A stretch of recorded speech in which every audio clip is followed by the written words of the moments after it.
Coffee.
Well, if no one's gonna drink this, maybe I'll just...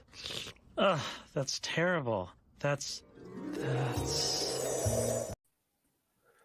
Good morning. This is Morning Coffee with the Chief.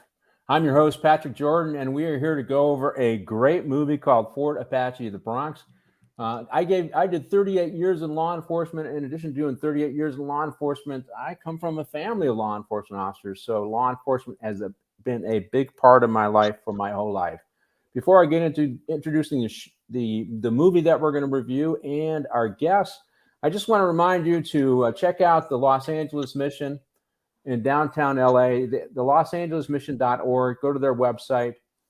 I am on the board of the LA Mission. We got a meeting coming up this week where we're going to talk about what I'm doing on the podcast and some other fundraisers. But the Los Angeles Mission serves over 400,000 meals a year to the men and women who are living on the streets in Skid Row. It's probably the highest concentration of homeless in any urban environment in the country. It's that bad. Now, they've been serving the needs of the homeless for 85 years in this particular location. They have kind of a faith-based element as part of their program, so they don't get any government funding. So anything you do to help is great. They provide wraparound services for inmates who are not inmates, but for homeless who want to get off the streets. 6 to 12 month programming that gives them job training skills, mental health treatment, and any addiction treatment that they might need. It's really a great program. I've been supportive of these guys for the last 4 or 5 years. I did some great programs with them, but check out the Los Angeles Mission at losangelesmission.org and make a donation. Anything helps. And thank you for listening to me on that one. So today's show, we're going to do Fort Apache the Bronx. But before I get into the narrative on Fort Apache the Bronx, let me introduce our guest. The first guest, and this is the first time I've had somebody who's not with the Los Angeles County Sheriff's Department on as a guest. And I'm trying to expand my guest list, and I relied on an old friend that I went to high school and cajoled and pushed and prodded and asked him to come on, and that's retired Lieutenant Michael Donnelly. He served for over 30 years in law enforcement. I think it's 35 or 36 years. First 5 years with the Detroit Police Department, which really lends well to what we're going to talk about today, and that's the South Bronx, because Detroit has many areas that are consistent with the South Bronx, or were at the time. And then he finished up his career at the Livonia Police Department, retiring at the rank of lieutenant a few years ago. He's got a really interesting career, and welcome to the show, Mike. Oh, thanks for having me on, Pat. I appreciate it. Cliff? Can you give a little bit of your background? I know you worked narcotics and felony warrant detail. What are some of the other things? Talk a little bit about that stuff before we get on to introducing Cliff. Yeah, so I went to the Detroit Police Academy, and I worked just about 5 years with the Detroit Police Department in uniform. I was in the 10th and the 6th precincts. So I worked with another officer, Jim Matiba, that we went to high school with. He was my last partner. Remember Jim? We went to the academy together as well, so I still see him all the time. And then in 1990, I left and went to Livonia Police Department. It's about 2 miles outside of Detroit. My brother was working there, my older brother. So our father was a police officer, like you mentioned. So the apple doesn't fall far from the tree, I guess, in our family. I started out, I had to go there as a cadet, which was difficult, going from almost a 5-year police officer to a cadet. So I did that for 9 months, and then I got promoted. And I worked the road for about a year and a half, and then I ended up working narcotics and surveillance for 5 years. So, I learned a lot there. I'd made a lot of drug arrests, street drug arrests, but then we started doing investigations, conspiracy cases. Ran a lot of surveillance on the drug side, but I also worked in a criminal surveillance team. So we would surveil, armed robbers, home invasion people, larceny from auto, that kind of stuff. And during that time, that was kind of the height of the crack thing. So there was a lot of back and forth between the city of Detroit and residents from our city that were involved in, narcotics use and crack cocaine. So we all know how bad that was. Yes. That was about a 10-year scourge, 85 to about 95, 84 to 85, 95. And so the crack epidemic was paralleled by the crime epidemic. Everything just went up. All the crime went up. So I did that. I got promoted to sergeant, did 5 years as a sergeant, got hurt seriously when I was working, got hit by an armed robber with a car as a pedestrian. So I was off work for about 5 months. And then I went back to work, and then I ended up on a fugitive team with Detroit, Wayne County, and ended up working with the U.S. Marshals for 9 years. And got a lot of experience there. But I think my street work with Detroit and the surveillance team really helped me to be able to do that. I ran a crew, and we had a team called the Fugitive Apprehension Service Team, multi-jurisdictional. And then when we worked with the Marshals, same thing. And then I went back and worked about 6 years with Livonia. I got promoted to lieutenant, and I ran a shift for the last 3 years of my career. I was administrative lieutenant for a year. That was the only year I didn't work the street out of 36 years. And then I went to the prosecutor's office for 5 years and did a lot of street work, but mostly hunting down witnesses that don't want to come to court. So when you were at Detroit and working this detail, and I imagine the fugitive warranty, you probably spent about 80% of your time in Detroit. Would that be accurate? Yeah, that would be right. Yeah. And it was during that time, how many years was it murder capital? 10, 12 years? Oh, I really don't know, but the one statistic we spoke about was and I don't think a lot of people understand this. It got the murder capital title from 1974, 807 murders in the city of Detroit in 1974, mostly pushed by the heroin trafficking trade. A lot of that. And my dad was on the job then. Just got out of stress in 1974. We worked stress, street enforcement team or whatever. Stop robberies, enjoy safe streets. It's like a notorious unit. Yes. Yeah, I know. Yeah. But so that was with a population of probably about 1.4 million. It's much smaller than New York City, right? But the per capita rate was huge. So that number climbed. It went up and down, and then over the years it's decreased. But the population's now about 700,000. Don't quote me on that in Detroit. So you had all the what was called white flight, and then everybody else followed. So from most of the neighborhoods. Well, I was glad to have you on, and we'll get on the cliff here in a minute, but it's because you can talk about what you saw in the movie and you lived it when you worked in Detroit and when you went back in Detroit, because that's what it was like with the heroin trade and the crack trade. And I think some people don't think there's realism in these movies, but there is to some degree. And to bring on my next guest, he's retired Sergeant Cliff Yates, and Cliff worked for a few years. Cliff, I don't know what county you worked for when you were in New York State. I was in the Livingston County Sheriff's Department, Geneseo, New York, upstate, just south of Rochester, a very rural area. I used to joke when I did comedy. I said we didn't have any crime, so I made it up. Somebody hit a deer, I made it a homicide. Then he came to L.A. to make it big in the industry and to serve his time in law enforcement, and worked with the sheriff's department for I think over 30 years or close to that, right? 30 years, yeah. So I'm excited about this movie because working in upstate New York, that was one of the first movies, 1981. It got me infatuated with going to a large metropolitan department. As a matter of fact, I applied at New York City in 1982, a year after the movie came out. And I was applying all over the country. I just happened to get hired by LA Sheriff first. And so I'm excited to talk about it because that really kind of ginned me up to want to go to a big department. Well, when I came to LA, I came at 19. I applied just for the sheriff. My uncle worked for Wayne County Sheriff, and I thought, well, and my dad worked for Detroit, and it was rough, Detroit. And I said, well, maybe I don't need to do the whole LA City thing, right? Because I just thought it was Detroit, and I applied for the sheriff's department only, and I got hired.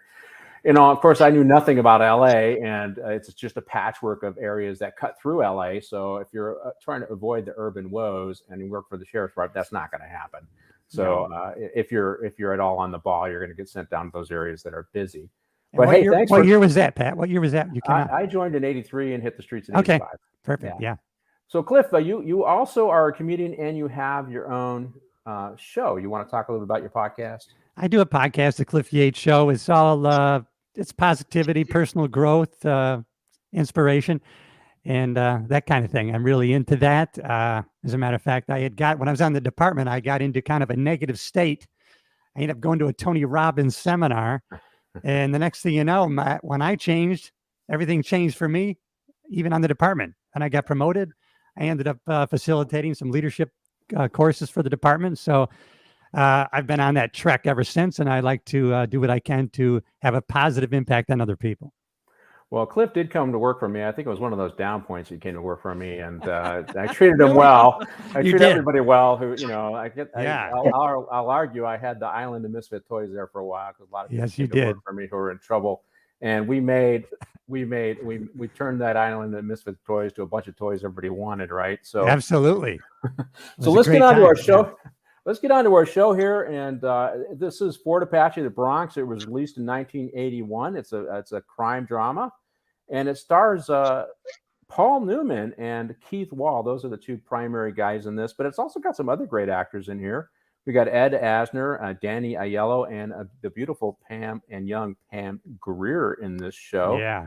And the interesting thing about it is that I did my research on the show. It was also the inspiration for the series Hill Street Blue, which I did not know about. But anyways, it's centered in the South Bronx, and heroin is a big deal in the South Bronx in the 70s, and 60s and 70s, as a matter of fact. And it just shows a lot of danger, what law enforcement goes through in a place like the South Bronx. And they're talking about, it's the title Fort Apache the Bronx indicates that it's the lone outpost in a hostile territory. Now, I don't necessarily like that characterization. I know we have one station that in the sheriff's department who kind of thinks himself that way and calls himself Fort Apache as well. I remember I retired as a chief, so there's things I'm a little sensitive to certain things. I can understand the line guys might be a little different about that, but that's just the way I see it, And there was a lot of criticism of this movie. A lot of people from New York did not like it. They thought it portrayed Puerto Ricans in a negative light, the blacks in a negative light. The mayor spoke out, as Mayor Koch at the time. He says there's something not kosher about the movie. He's Jewish, so he used a Jewish term to express that. But the interesting thing about this is this was the writings about true stories. I know Cliff wrote a book. These are the true stories of two guys. I think it was Mulhern and I can't remember the name of the other guy, but two police officers who worked in the South Bronx in the 60s. And they actually had to defend themselves to say it wasn't racist, just a collection of stories that happened to them, dramatized for the movies. And they both married Puerto Rican women. So clearly they weren't racist if they married Puerto Rican women. But, that's how movies go and TV shows go. You don't want to watch 30 minutes or 40 minutes of the cops just driving around not doing anything. That's pretty boring. So, of course, you want the stories of when the action was going on. And, of course, some people might take offense as to how certain people are portrayed. But for me, this was a very entertaining movie. I enjoyed it a lot. There was one other guy in this movie, and I don't know if you guys caught it. I mean, of course, there's a lot of good movies. But Paul Gleason was a detective. And, I'll watch these movies, and I'll see somebody go, oh, I remember that guy. And he was in that coming-of-age movie, The Breakfast Club. Do you remember that, Cliff? Yeah, I sure do. Yeah, I do. The guy in charge of detention? Correct. Yeah, the teacher. Yeah. I recognized him. Yeah. And so he's very young in there. There's a couple other people I recognize, but they didn't really go on to have as good a careers as he was. Kind of a B actor, but he got plenty of parts, and I liked him in the movie The Breakfast Club as well. So, but anyways, this is the movie, and Martin, let's go ahead and Oh, wait a minute. Did you guys enjoy the movie, Cliff? You liked the movie? Matter of fact, I told my wife, I said, "Hey, I got to watch this movie. It's, it's homework." And she loved it. She goes, "Man, I've forgotten. It's been so long. It's like seeing it for the first time." And we had a great time. We're up here on the island watching it on Netflix or on YouTube, and we loved it. Hey, and Mike, did you like it? Yeah, I remember. I don't watch a lot of movies, to be honest with you, but I did see this movie in 1981 and liked it, and then I did enjoy watching it again, but with a different perspective. So yeah, it was good. I liked it. Okay.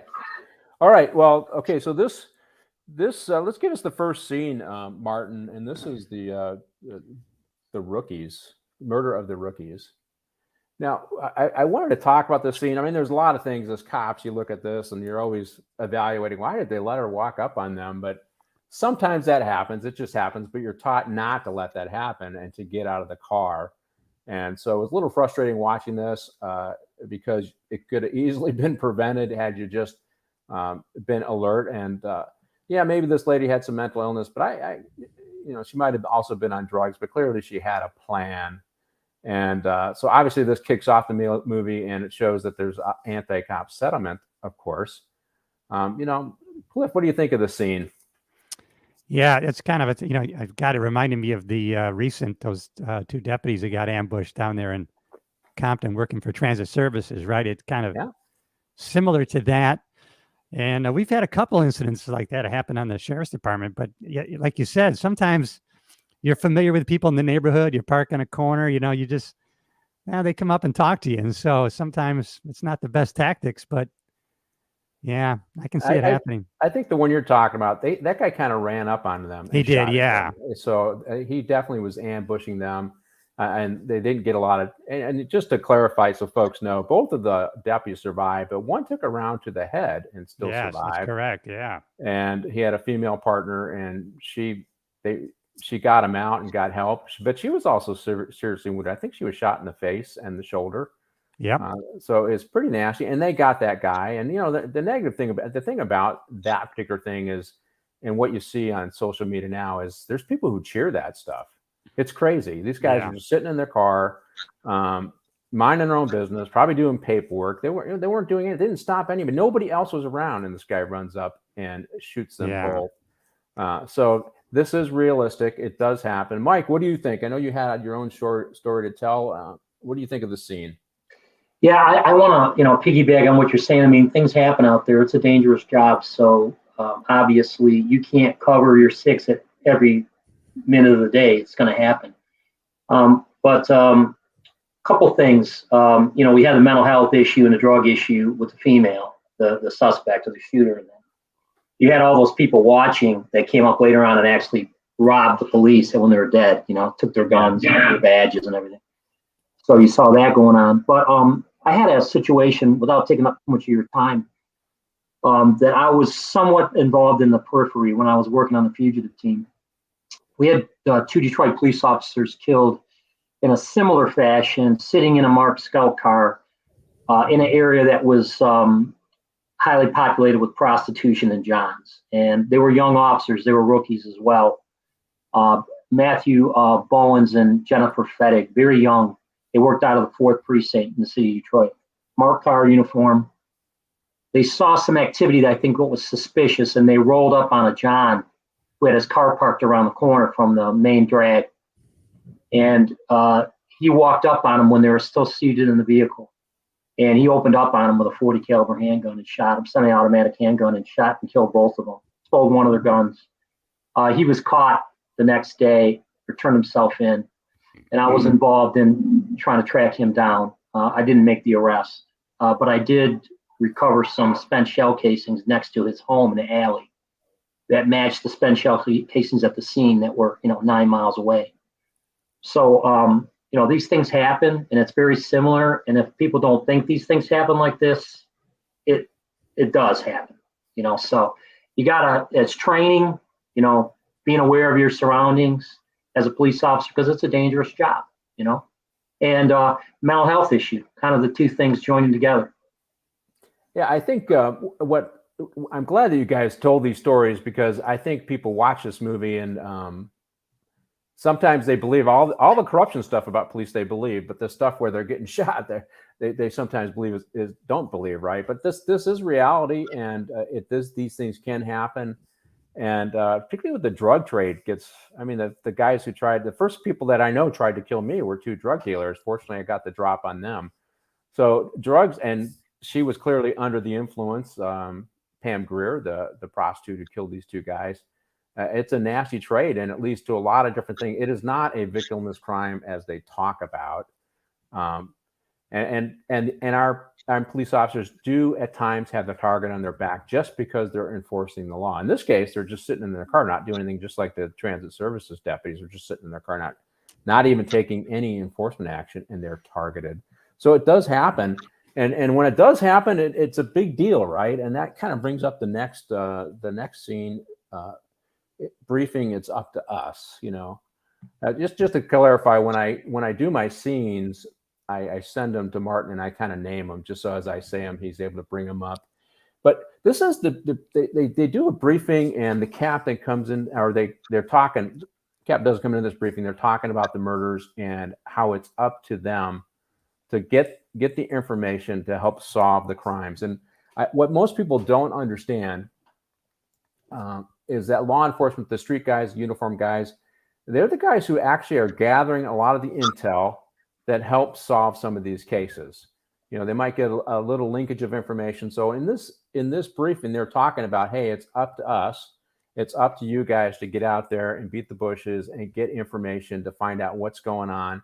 And it reminded me of a murder we had here of a deputy who was murdered off duty, Escalante. Maybe Cliff can help me out on this in a minute here, but he was killed in LAPD's area, in the Cypress area, as he was going to work. He was at his mom and dad's house, and some gangsters just executed him. And I don't think we originally knew who they were. We suspected it was gangs targeting him.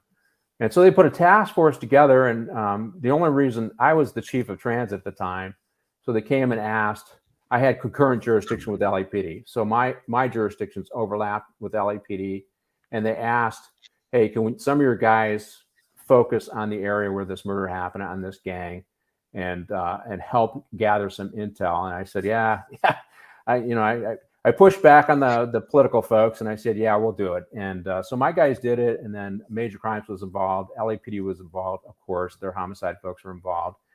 And they went out and they were gathering information on who's who, and they were making arrests of gangsters, hoping to flip and get information, because all crooks will eventually flip, right? If the incentive is enough. Cliff, do you remember that case? I don't remember if you were working for me at the time, but it does take the boots on the ground, getting out there and doing some good police work and hustling up some of the gangsters to find, and the criminals, to find out what's going on and who did this crime. Do you remember that? I remember the case. I think he was going to work or something, and maybe it was. I don't think it was a target. Was it a mistaken identity or something that came out of that? Well, when you were working the streets, though, they had a homicide they needed solved. Obviously, you guys were pushed to get out there to beat the bushes, talk to the gangsters, and find out who was involved. Absolutely, so it wasn't just the gang guys. It was everybody. Yeah. Right. It's not the cool detectives or the gang guys with their great get-ups and the SWAT guys. It's the guy in the uniform going.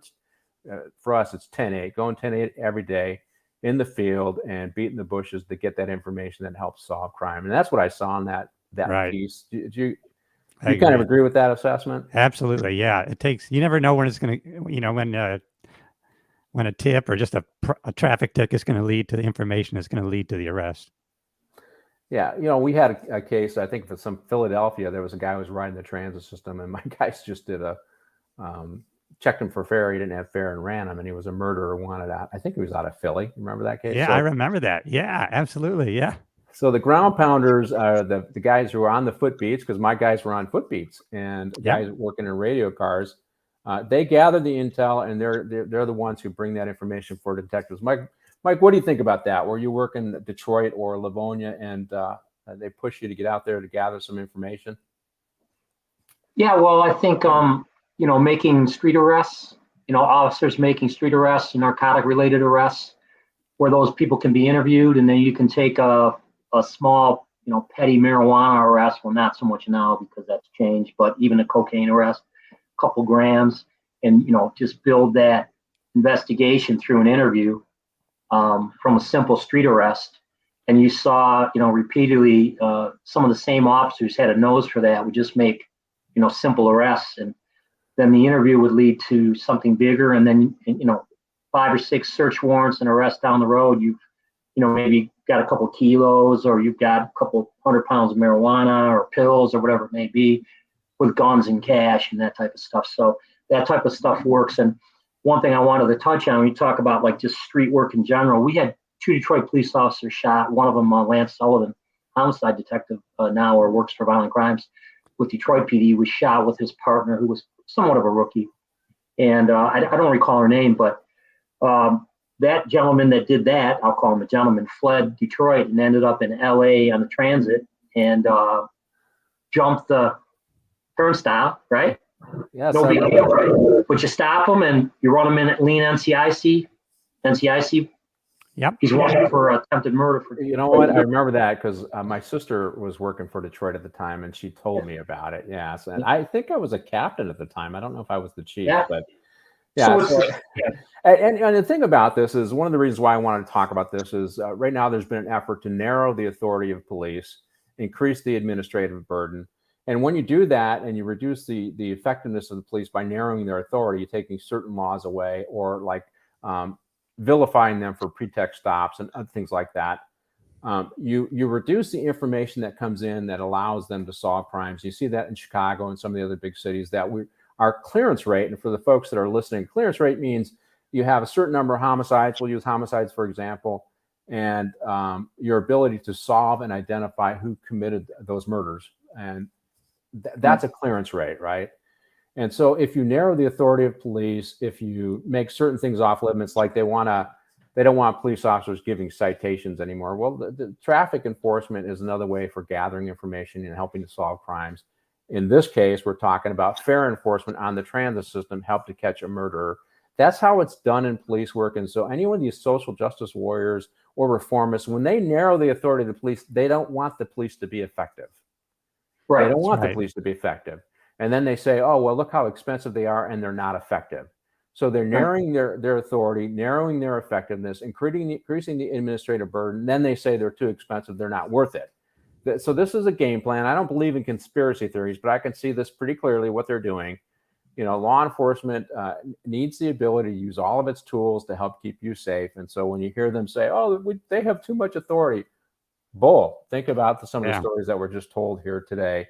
Okay, let's go on to Jumper. Treat with compassion.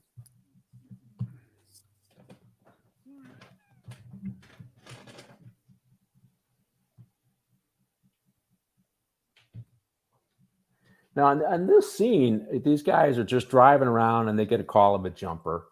I will say that where I worked at, we did have a lot of high buildings, so we did occasionally get jumpers. I can't say that we ever were able to intercede and stop them from jumping. And when they did, it was pretty nasty, because these are some pretty tall buildings. But it does happen. But what struck me about this thing is a couple of things. I mean, we have something that's going on in society today. How do you address people with their pronouns and this and that, and transgenders and dressing in dresses and whatnot? Well, this is something, if you've been active in law enforcement in a major city, you probably run across something like this, where men are wearing dresses and want to be referred to by their female name. And I worked West Hollywood, where we had just about everything, right? We had gay men, straight men, gay women, straight women. Everybody partied in the city of West Hollywood, including transgenders, cross-dressers, transvestites, you name it, it existed. And there was different names for these guys during different eras, what they call them. And certain nights of the week, we had more transgender prostitutes on the east end of West Hollywood. And what I learned when I started working, because this is, for me, being from the Midwest, it was like, you're not in Kansas anymore, Dorothy. And it was really, so working Hollywood, that's what happened, right? And what I learned is everybody just wants to be treated with respect and compassion when they're having these troubles. They end up saving this guy's life. And you notice they talk to him very calmly and talk him down. I mean, they grab him, but they talk to him with compassion, and they're actually fairly friendly. They know who he is. And what I learned on the streets is you treat people well and you get information, and that helps solve crimes, right? Also, if you treat people well, when you have to take them to jail, lots of times they go along a lot easier. And so I always, if they had a name, if they wanted to be called Shirley, I called them Shirley, just because it made it a lot easier, right? Because Shirley is, you're going to jail, right? And they turn around and they put their hands behind your back and they go to jail, right? So Cliff, you worked West Hollywood for a little bit. What do you think? Am I explaining that a little accurately? And do you agree with the perfectly? A little bit of sugar goes a long way with these guys. Perfectly. And I was like you. I was like from upstate New York. Can you imagine? I came from a department of 25 deputies, and I'm in the middle of West Hollywood, and it's just a different, eye-opening culture.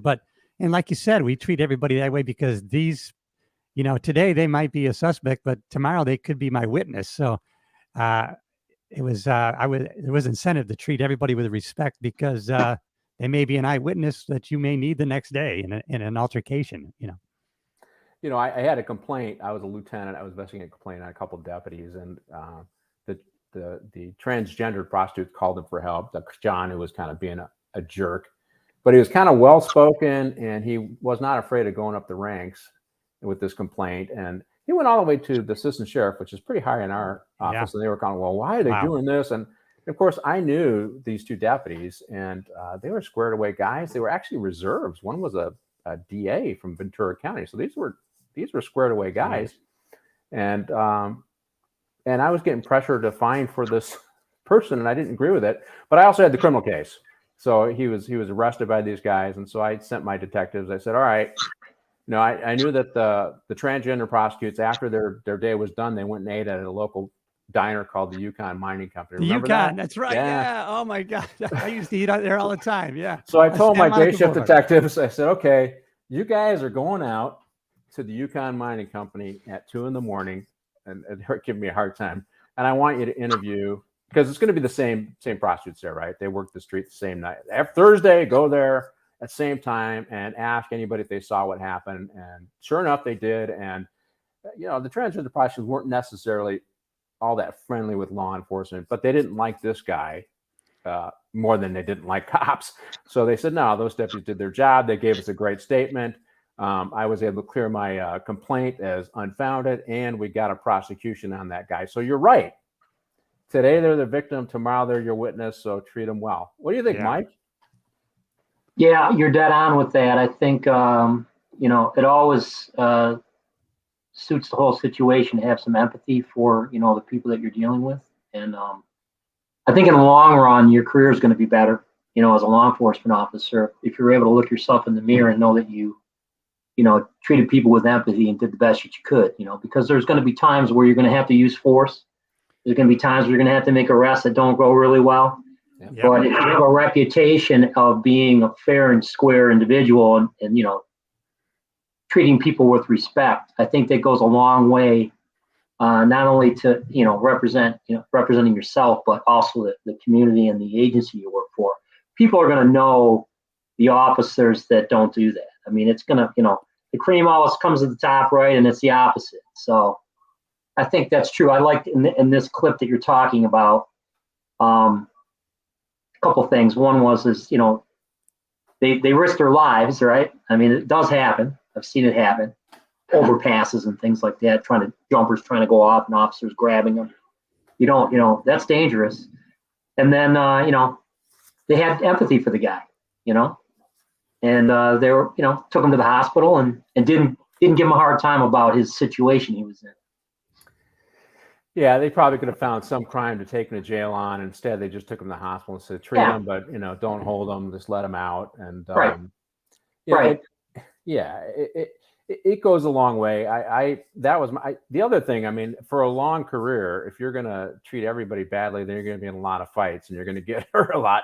I mean, what most people don't realize is every fight that you get in, you put yourself at risk. One, you have your gun there, so that puts you out there. But also, hey, it's not like the movies where you can get in 3 car crashes, 4 fights in 30 minutes, and you're walking away, man. You're in the hospital getting treated, and you're probably out for a long time. And certainly when you hit 60 like us, you're starting to feel all those bumps and bruises, right? So no, your goal, I know my goal was always to talk the guy into jail if I could. And so if you had a good reputation on the street and treating people well, because they talk. then it's going to be a lot easier for you. Also, you're the one they're going to come to when they want to give you some information. So, Right. That's right.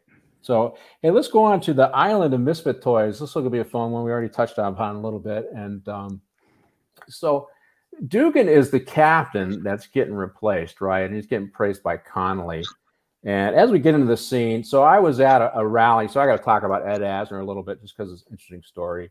So I'm a lieutenant running a war demonstration. I think it was like 2003-ish. I had my team out there, and one of my sergeants said, if somebody burns the American flag, I'm going to arrest them. So, you know, I was like, God, Gerry, what the heck are you doing? We can't do that. So I had 1,000 people out there protesting this thing, and I had probably 100 of them are media hoping that I would arrest somebody for burning the American flag, right? So pretty deep, and I had some LA Times reporter just tagging along with me. And what I did is, well, thank you very much for the super sticker, Darius. We appreciate it a great deal. But so what I did was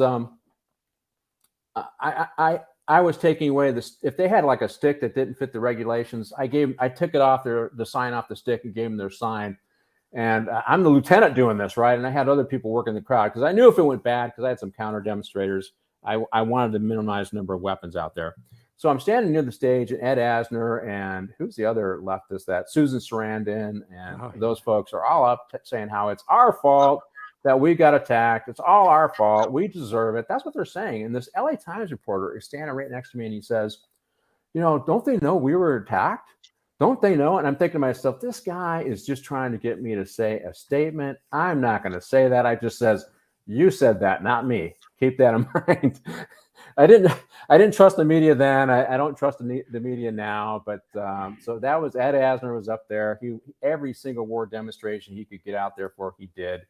But in this show, he comes in and he's the tough new commander, and he's telling Dugan what a terrible job he did, and he just needs to be good leadership. And there's a lot of good cops here, and some of that resonated with me because I worked at a place for about 10 years. Everybody that got in trouble got sent to this place. It was transit. Yeah, they had it set up so that if you got in trouble, we would reduce your discipline if you left. Right, you left and went somewhere else. Well, I always had vacancies in my command. And so they left and came to transit, right?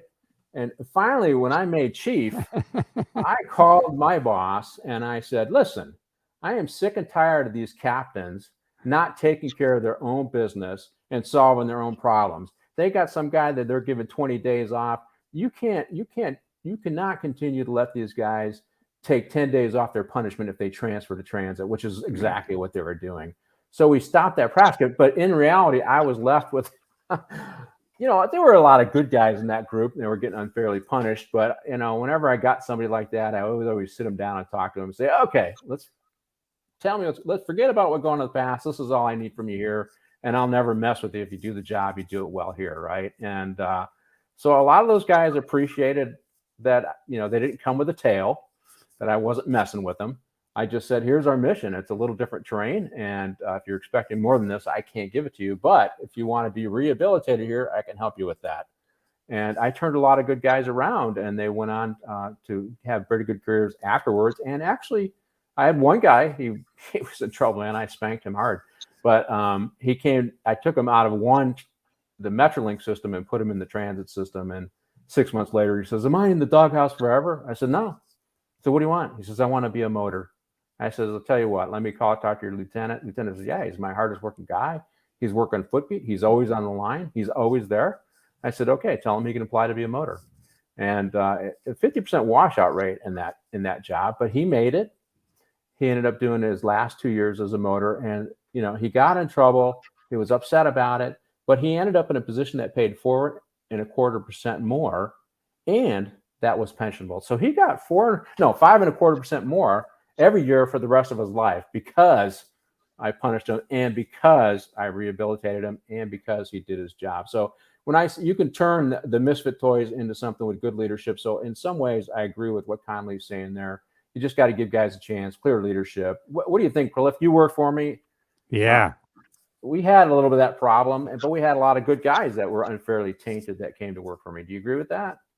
I agree with that. What I like about you was you were still, as a lieutenant, you were still when you went out in the field, you were in street cop mode. You had your side handle baton on. You were in full gear. You were vest on, ready to roll.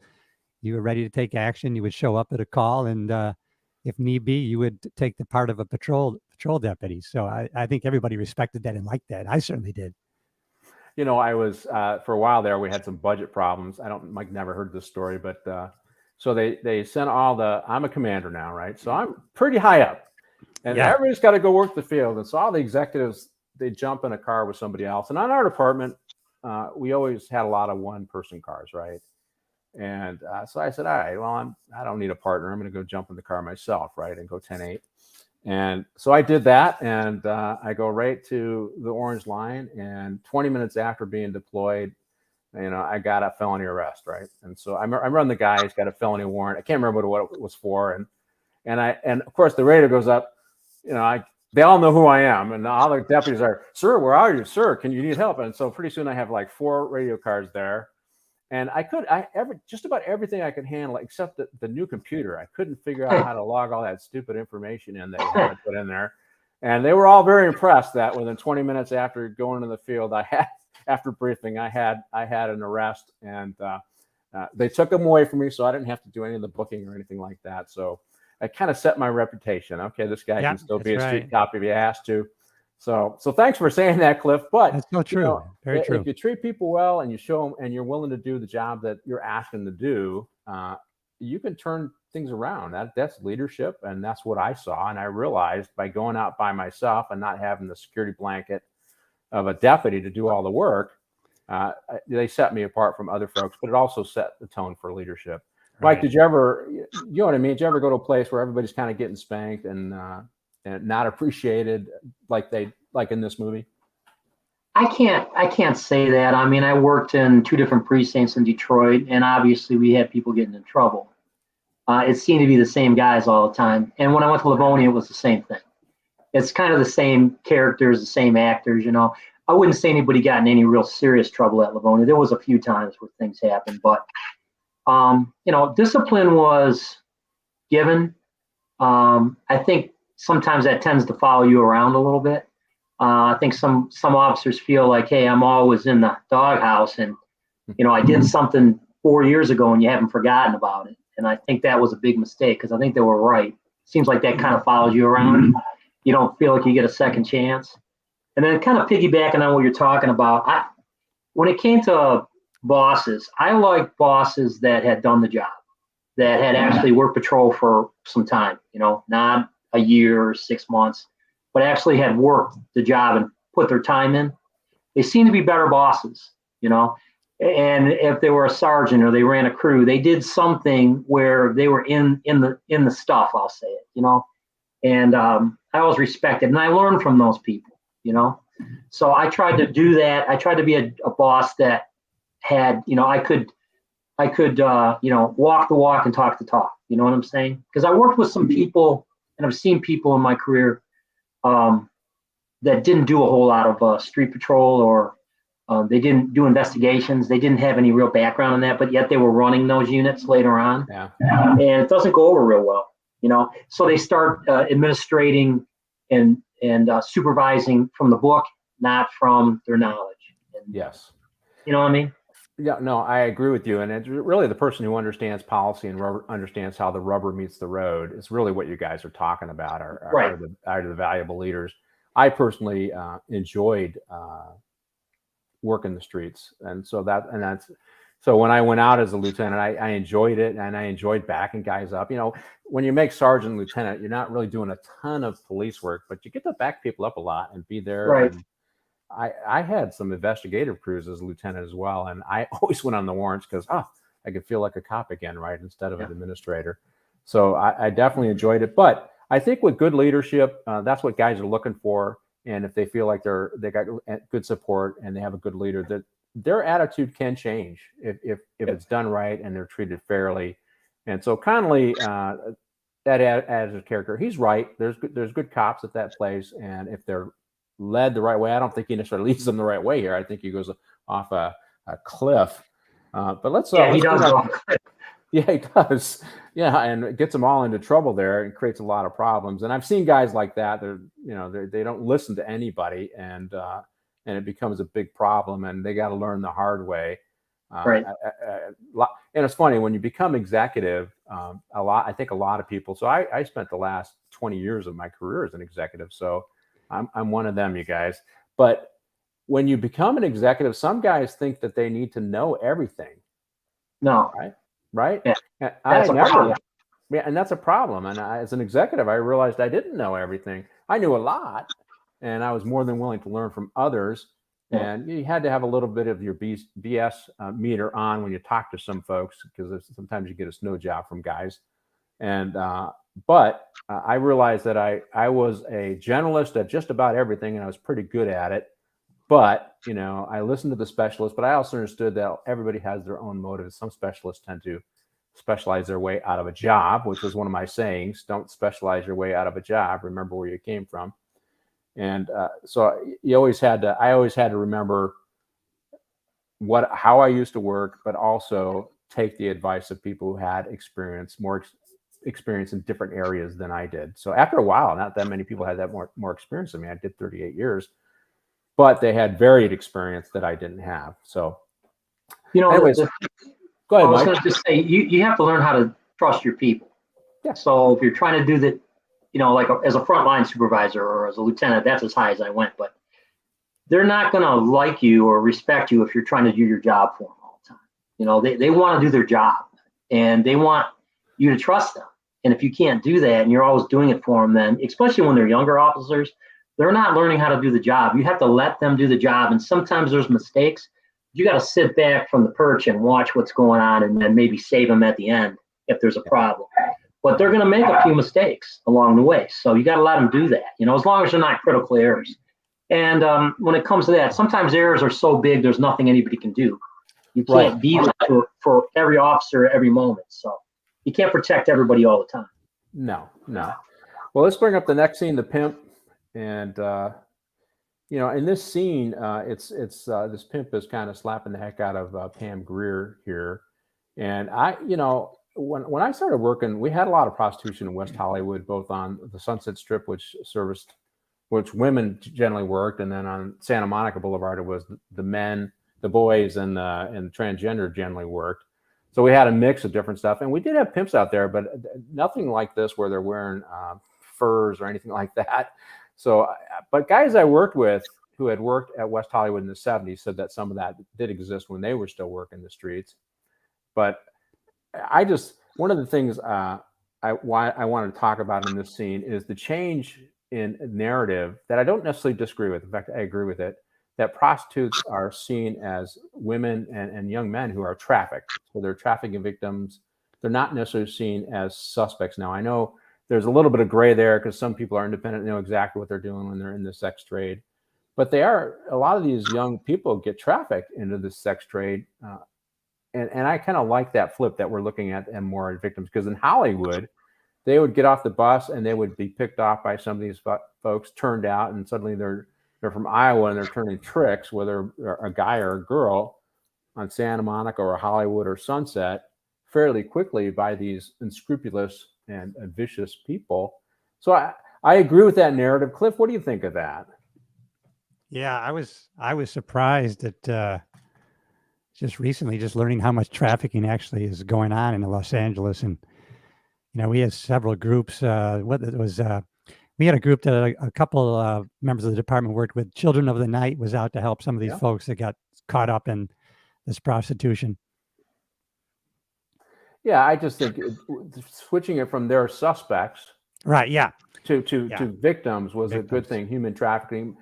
Mike, what do you think of that? The change in the way we look at them. I know some of them are involved in other criminal activity, and that kind of changes the narrative. But if they're being straight trafficked, switching them to victims and treating them as victims is probably the right thing. That started about 15 years ago. What do you think? Yeah, well, there's task forces now for human trafficking in the federal government and also in local government. And I think it's the right direction, because you have young people that are being just taken advantage of. I mean, strictly just being taken advantage of, mostly, obviously, for money. So I think it's the right vein that we're going in now. I don't think it was recognized that as that before, but it's always been that about money. It's always been about, somebody in control of somebody else taking advantage of a bad situation. So there may be more and more of it, or there may be just as much as there's ever been. But, combination of drugs and alcohol use and youth and, being in a bad situation, family situation, whatever, and getting trapped or being even trafficked over the border from, South America, coming over the Mexican border, or all the way from New York City. Some kid maybe ends up or from the Midwest ends up in LA or whatever. But there's plenty of it here right now in the metropolitan Detroit area too, especially with the internet. There's so much of that. And that's a factor that it's really hard to control. So yeah, it's gone underground, and which is terrible. But I think one of the movies, it shows that the high level of prostitution at the time, and a lot of that is driven by the drug use. In this case, it was heroin. That was the big drug of the era. That wasn't that big when I hit the streets in '85 in Hollywood. Mike, I know you had certain areas in Detroit where it was probably similar to what you saw in the movie. Can you explain your experience with heroin on the streets of Detroit? Yeah, when it comes to the Bronx, I don't think there was any real areas that were as bad as that. I mean, there were rundown areas, obviously. But I worked in the 10th precinct, and there was a high level of heroin trafficking that had held over from the 70s and the 60s in the Rochester, McQuaid area, places like that. Some of the spots I even forget now, but that was like the focal point where you had a lot of suburban people coming in to buy their heroin. So there was two things going on. You had a crack cocaine epidemic that was just taking off, and then you had the old junkies that needed to score. So it wasn't uncommon for us to see prostitutes, and then also people walking on the street with tracks all up and down their arms and swollen limbs and hands, and their bodies all swollen because of the dilutants they put in the heroin, because it was so, you don't really see that anymore. But before, they were all shooting with dirty needles, and it was real common, and we'd see a lot of dirty needles laying around. But then that kind of went away. I mean, it's underground. There was still people shooting heroin in like the Cass Corridor and places, but the crack cocaine thing had gone crazy. That was like the powder cocaine and the crack cocaine was nuts, in Detroit. And this was the experience in New York, and I'm going to get a little bit of narrative, get a little comment from Cliff, but then I want to explore this a little bit more. I think we're coming up on a break here pretty soon. But, what you saw in the movie was pre-Broken Windows Theory, pre-Giuliani, pre-Chief Bratton, or Commissioner Bratton, where they focused on community-oriented policing. And the kind of way I say it is, they started to sweat the small stuff, because if you sweat the small stuff, the little stuff, it helps to stop the big stuff. Is really, if you had to put it in a nutshell, that's what Broken Windows Theory is, when I came on the sheriff's department, it was felony arrests and guns. That's what you were expected to make. That was the culture of the department. And it was a sea change doing the Broken Windows Theory, because then suddenly all these minor crimes like tagging or whatever you can get because for every guy that commits a felony, every suspect that commits a felony, they probably commit 12 misdemeanors. So if you got a chance to take them off the street on misdemeanors, then take that opportunity, is really what they're talking about, and enforce those quality of life crimes. And that's what they did in New York. So Cliff, two things. Did you see heroin in upstate New York? Was that part of your upstate New York? Nope. And the Broken Windows Theory, so you're seeing what's going on in New York. This was all pre-Broken Windows and Bratton and Giuliani, right? And it's a good characterization. I don't know if you got down to New York when you were living there as a young man. Yeah, well, I got down there in '82 when I was applying. So before that was pre-Giuliani, and Grand Central was overrun with homeless laying all over the place, and man, and when I saw the turnaround after that, you just couldn't believe the difference it was when they took care of and cleaned up Times Square. It was like, wow! Going into Grand Central now, they had coffee shops and it was pristine. It was like night and day. What the results they got were unbelievable. Going into the heroin, when I went to Linwood, South Central LA in '87, there was quite a bit of heroin, but like Mike was saying, for us, it was rock cocaine. That was overshadowing everything. Yes. And most people didn't want to deal with the heroin addicts too much with needles and everything going on. And so we were focusing on rock cocaine basically, because that's where the cocaine wars were going on. that's where all the killings were coming out of. So, and that's where the violence was at, right? Is that Right. this, when cocaine became the everyman's drug, when they rocked up cocaine from powder to rock, it made it feasible for you to sell smaller amounts with a higher dosage because you changed how you're ingesting it, right? And this is all documented. I mean, we have this whole disparity in sentencing kind of thing, but that they complain about. But in reality, the reason why that got put in place is because rock cocaine was so much more devastating to the way it was ingested, and suddenly, a middle-class drug became a poor man's drug, and that created the turf conflicts over drug sales in South LA and Detroit and New York and a lot of our major cities. I mean, Baltimore, the great show The Wire shows that. Yeah. You can see it everywhere, and then you saw the violence escalate. In fact, 93 was the highest number of homicides in California, 14.1 for all of California, but that was driven by our major urban centers. I want to say it was almost twice that amount in the city of LA, like 24 or 25 murders per 100,000. And that's what the war on drugs was about. That's what the war on crime was about, was bringing those homicides and murders down. And we'll get into how much more time do I have there, Martin, before we go to break? I think we have like 1 minute. Oh, 1 minute. Okay. So the thing I want to talk about is, and I'll set it up and then I'll get your comments on the backside, is Chief Bratton had come over from the Massachusetts Bay Transit Authority. Then he took off the New York Transit. And both of those places, he had pretty good success with kind of data-driven decision-making. He'd look at the data and then figure out how to reduce crime by enforcing quality of life issues. On the transit system, it was fare enforcement and other quality of life crimes. And then he was hired away by the mayor, Giuliani, to do that in the city. And they focused on a lot of those quality of life crimes. And there's another factor here. I think criminals are usually between like the ages of 15 and 35, right? And the baby boomer generation is getting a little older too. So I think there was a demographic issue there that helped. The older you get, the wiser you get, so the less crime you do, right? Because you're tired of getting caught. But I think both of those things and his CompStat model, where it just held executives accountable. So Dugan would have been roasted because he wasn't doing anything in South Bronx. But these things were kind of revolutionary because it changed the thinking for law enforcement. Instead of just a felony arrest and guns, you were expected to do everything, right? And when you did that, you saw results, and New York saw results. And they went from, as Mike said, 2,600 murders in 90 or 92 or something like that, down to under 300. Yeah. So that and that's what most people don't know or don't realize. That war on drugs and that war on crime did have results, and those results were a lot of people, particularly people of color, were killed in this continuing battle over cocaine and the drug wars.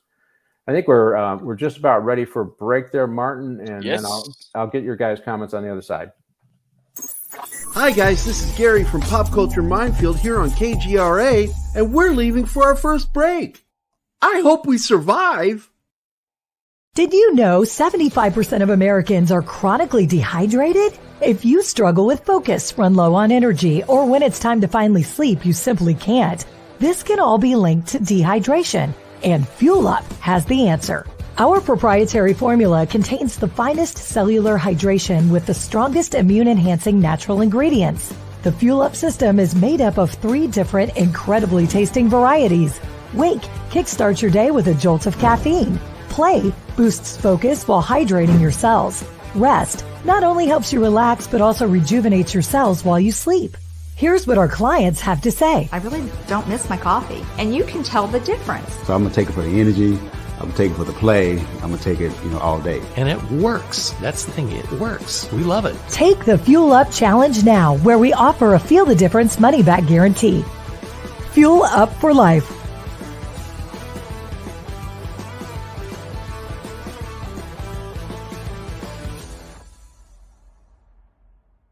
Hey members, the new KGRA DB app is now available on iOS and Android devices. Gain on-demand access to any KGRA DB programming. Download any show directly to your mobile device to listen or watch on the go. Go to the App Store and search KGRA DB. Oh wow, we survived. Welcome back to the commercial break. Now for some more Pop Culture Minefield on KGRA. Hey, this is Patrick Jordan. I'm your host on Morning Coffee with the Chief. And so welcome back. So Cliff, I mean, you heard my spiel there, my 60-second spiel on. So what do you think? Did you think that the culture was really felonies and guns, and then we kind of flipped it and we got a benefit out of the broken windows theory and community oriented policing? Yeah, it seemed like in South Central there was a you were like I had worked traffic in New York, so there seemed to be a lot of pressure, like, hey, we don't write tickets here, we only do guns and murder, and there was it finally turned around, but initially that mindset was, we don't do that, we don't write, I never wrote a ticket and I'm not going to, it was a weird mentality. Yeah, but it's true. I mean, if you actually read the broken windows, you read those theories. So as 20 years as an executive, I did read a lot of this stuff.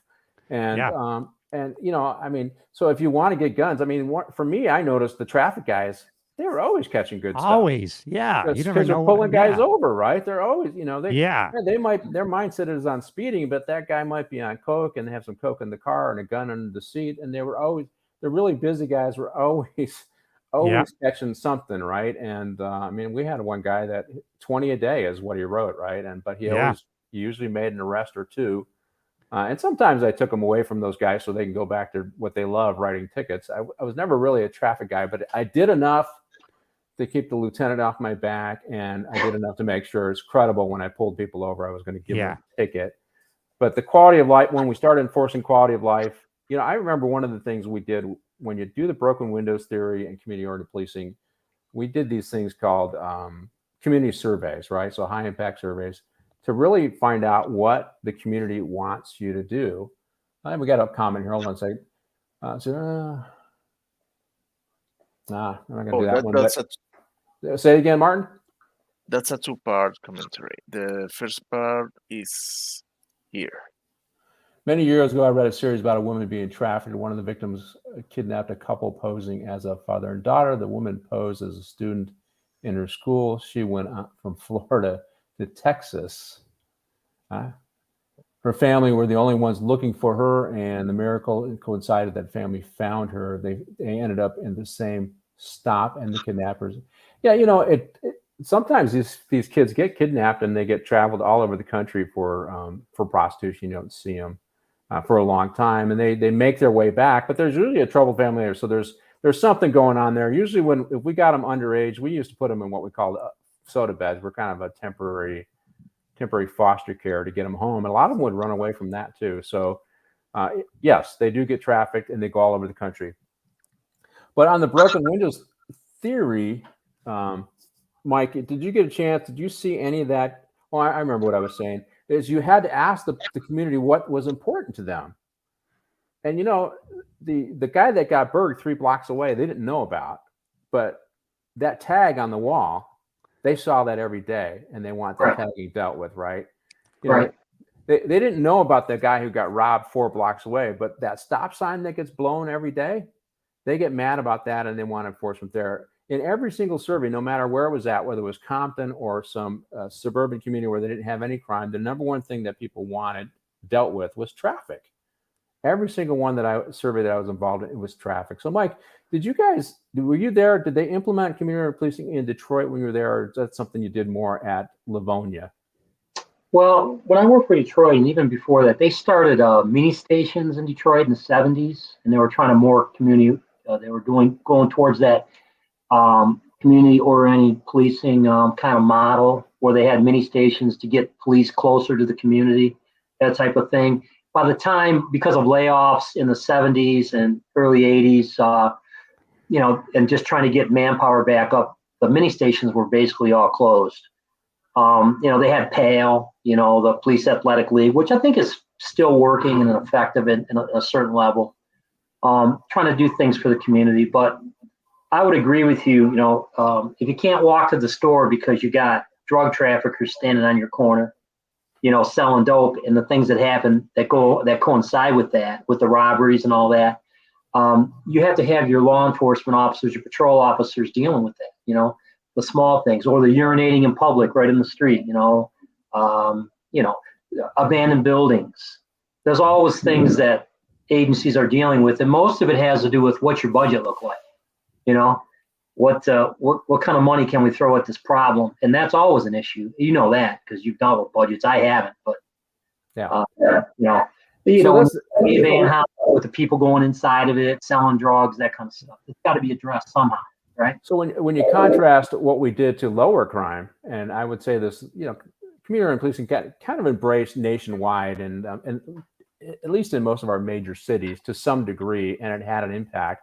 So now we have a lot of DAs who are funded by George Soros who have decided we're not going to sweat the small stuff because we don't want to taint these lovely offenders with a jacket that they're criminals, and we got to treat them a little better, very much like was coming out of the 60s and 70s. And so what happens when we've decided that small stuff are not a big deal is we're seeing that crime increases. I mean, the mere fact that they're not prosecuting, in our case, alcohol or drug-related crimes in Los Angeles, and you're seeing a spike in crimes related to narcotics and alcohol. The mere fact that we've pushed our guys not to do traffic stops and say that they shouldn't be enforcing traffic means you have a pullback in traffic enforcement. More people are dying in accidents. You're seeing really bad numbers like suicides, overdoses, fatalities increasing in the city of LA and other large municipalities because we're not sweating the small stuff anymore. In fact, we're being accused of being bad guys if we take somebody to jail for something minor. They just need treatment. Well, that doesn't appear to be working. I was watching Chief Bratton on a podcast recently, and he said, I'm all for reform, but not one of these Soros-funded DAs can show me where any of their strategies has worked in any major city. So we move away from broken windows theory and some of the strategies that work at our peril, but at the peril of people of color the most. And I think that's what they don't understand, and that's not the message. That's the message that is not getting out on the mainstream media. So thank you for reinforcing me. That's my big rant for this show. I mean, I got 3 more to go, but that was one I really wanted to talk about. Hey, let's go on to Fort Apache, hostile territory. Give me a second, please. Sure. He got enthralled with everything I was saying, and I caught him flat-footed. So the thing that about this is I already kind of mentioned it. I think we are in a profession, and you have to look professional at all times. Having regalia around it makes you look like the Fort Apache. I wouldn't necessarily agree with myself. I understand the bonding of men and women in law enforcement than they work in the tough area. I certainly understand that. I understand that there's a certain amount of dark humor that goes along with work in those kind of places, and you get a little jaded. But as an executive, I'm going to try and keep that to a minimum because I want guys. I see it. We joined a profession, and our goal is to constantly improving our profession and improve ourselves, not really lower ourselves down to the negative perception, but just to try and be that beacon of hope. And I do think that law enforcement is. I don't even think it's. I think it is. It is actually the most visible form of government in every single community. Period. And so when you start taking on the trappings of things that are bad, things that don't really reflect the neighborhood in a positive light, it justifies that. And I think that law enforcement, we need to step up to a higher standard. We need to pull people up with us at times, because we are the government that they know and experience more than any other aspect of government. Mike, what do you think of that? Well, I think that people have very few contacts with law enforcement unless it's a traffic stop, or their day-to-day. They don't deal with the police that often, but when they do, they're usually having a bad day. So whether it's a traffic stop, or their house got broken into, or their car got broken into, or they're a suspect in a crime, or they're a victim of a crime, they're impacted by what we do. They don't talk to senators and House of Representatives and judges every day and prosecutors, but then when they do, they talk to police a little bit more often. But I think that's, the contact right there, and you got to represent, you got to be professional, and you have to, have a nice looking uniform if you're a patrol officer, and all those things are important.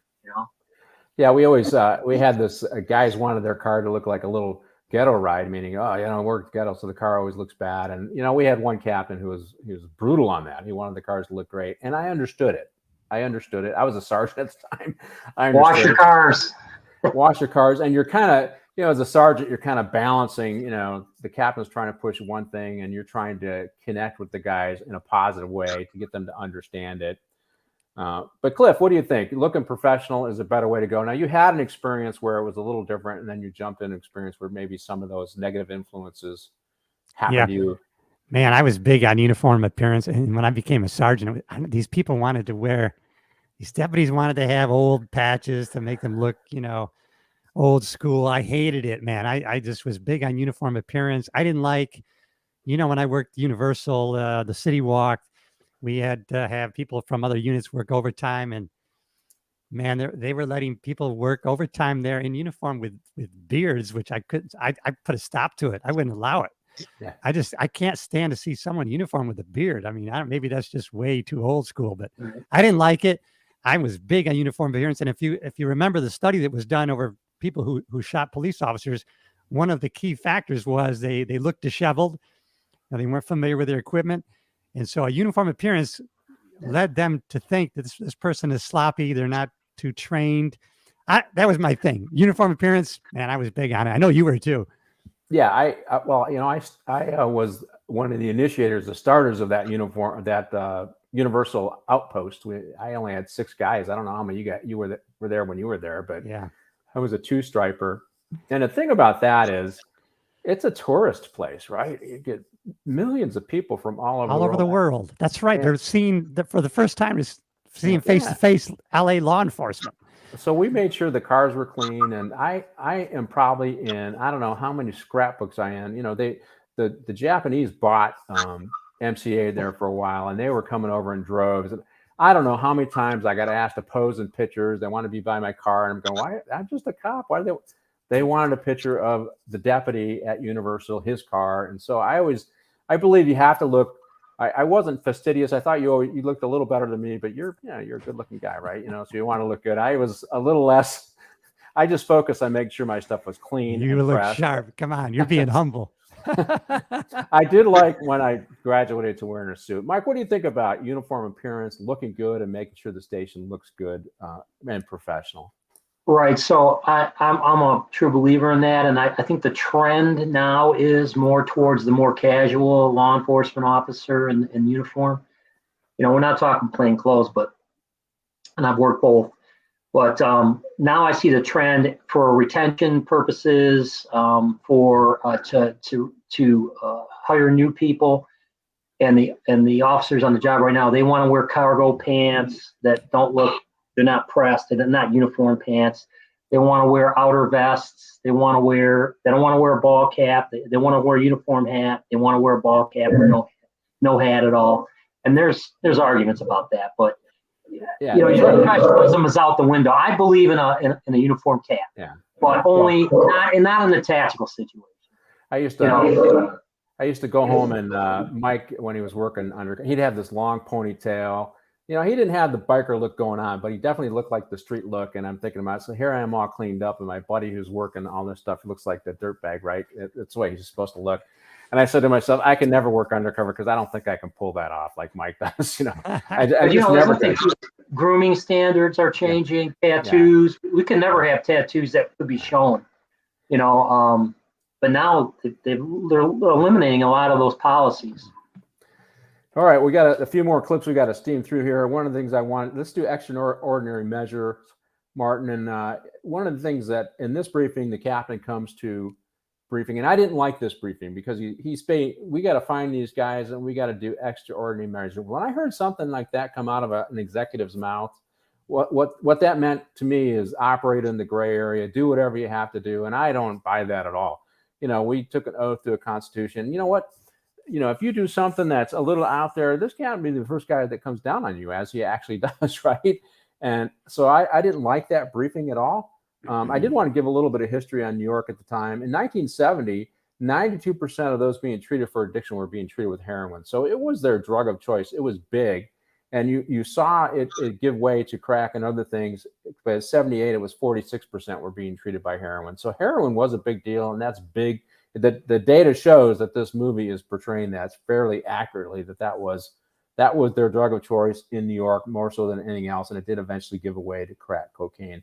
But the extraordinary measure things, I didn't like this briefing because, when you say it to somebody like us, we're going to go, okay, well, I know I'm not going to go over. I'm going to do what I can do. I'm going to do it legally. But some guys who really don't have a lot of experience and don't understand that he just wants them to be more aggressive in getting information, they sometimes lose sight of what he actually means by that. So I think he needed to clarify that. Cliff, what do you think? Have you ever been briefed by somebody who says, I want you to do whatever it takes, and then there's boundaries to that, but that some of the other people in the briefing room, they need to be checked because they may not see boundaries. What do you think?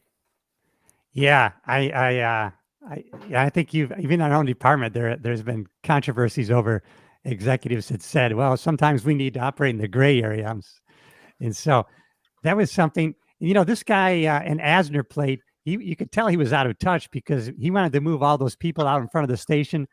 And the line people had to tell him, listen, they're there because they feel safe. So he was kind of out of touch with him going by the book and what was going on in reality.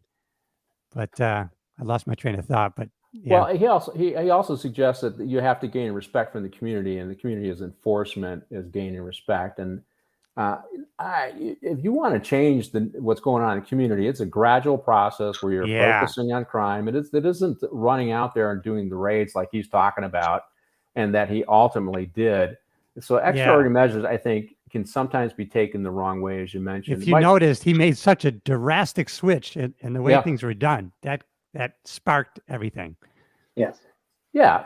Mike, do you ever have an executive tell you to, go out there and use extreme measures or other language like that? And you understood there's still boundaries that we got to live on, but you're curious as to whether everybody in that briefing room understood.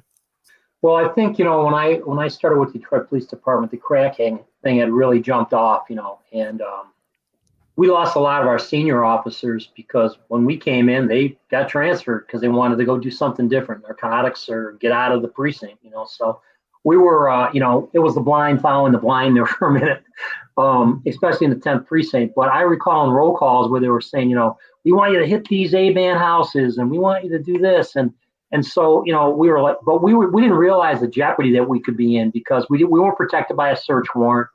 You could say it was an abandoned house and pretty much know it was. I mean, there's no toilet, the power's off, there's no heat, or they're jumping power. They did that a lot. But as I got a little bit older and more experience, I realized, we're putting ourselves in a really bad situation, because we had an ordinance that said, entering an A-band home or stripping an A-band home was a misdemeanor violation. We could write them a ticket or arrest them, either. But most of the time it was being done because we knew they were selling dope out of there, or an apartment, they'd take over a whole apartment and be selling dope out of the whole 5th floor or the 4th floor or whatever, and dropping buckets out the window for the money and bringing the money back up, that kind of stuff. Yeah. And we knew they were A-band, but we were putting ourselves in a bad situation. We didn't really understand, but that was because the bosses were saying, we got a problem over here. You better go take care of it, Yeah. So I wouldn't say anybody directed me towards extreme measures. That reminds me of a story, Pat, if I could tell you just real quick. I was on training and I had a very strong training officer, and we have been sent to this place maybe for the second or third time. So while we were there, the desk called us over the radio and said, per the watch commander, handle to conclusion. So he got on the air and he said, tell the watch commander we've handled everything we can legally. Is he asking us to go beyond that? That was the end of that. Right. Yeah. And so I have a real problem with that. And I don't think you can use that language lightly. You need to be very careful. Yeah. And if I was going to do it, you'd have a plan. Here's the plan I want you to execute. Yeah. This is going to do it this way. And we were at Universal. I implemented a curfew strategy that I think you ended up doing yourself, right? We would sweep the streets at 10 o'clock at night, and I got all this pushback at work. But I did the research that it was constitutional. I did the research that it was sound.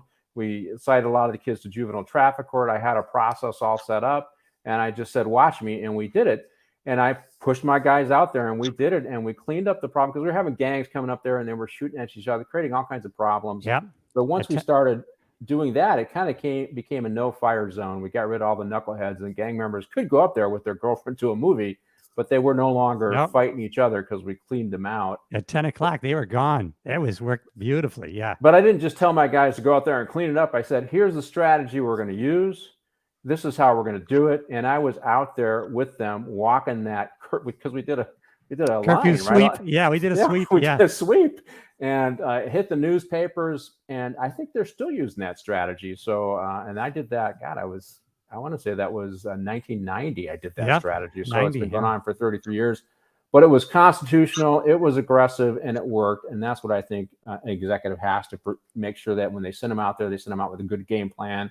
And they're out there doing it themselves is one of the things I kind of like. Hey, Pat. Yeah. You have one thing in the movie, in another meeting, I'm one-on-one with Connolly and Murphy, the captain and Murphy. Yeah. He says, you've been here 1 month, and look what you got. Yeah. After all this stuff, they started all this stuff because they were trying to solve the murder of 2 police officers being murdered. And all this chaos that's occurred that basically Connolly's responsible for. So Murphy's a lot smarter than, people give him credit for, right? He said, look, I've been here for 14 years. Look what you've done in 30 days. Yeah. I know how I would have handled it. I would have called in sergeants and some key deputies and I said, hey, here's the problem I want to solve. Here's the direction I think I want to go. You guys help shape this plan with me. And then they got buy-in, and they get to, all their caveats get out there and we get addressed, and then we implement the plan, right? So there's a way to do this, and Connolly didn't know how to do that. Probably because, as they said in the movie, he's been downtown kissing ass so long he's got to use toilet paper to wipe his nose. I think that's one of the clips I heard in there, and I got another one that I want to say just because I thought it was hilarious. So they're looking for the bad guy, right? And one of the detectives says, "Hey, man, finding out who the killer is, it's like cops are like husbands. They're always the last to know." Yeah.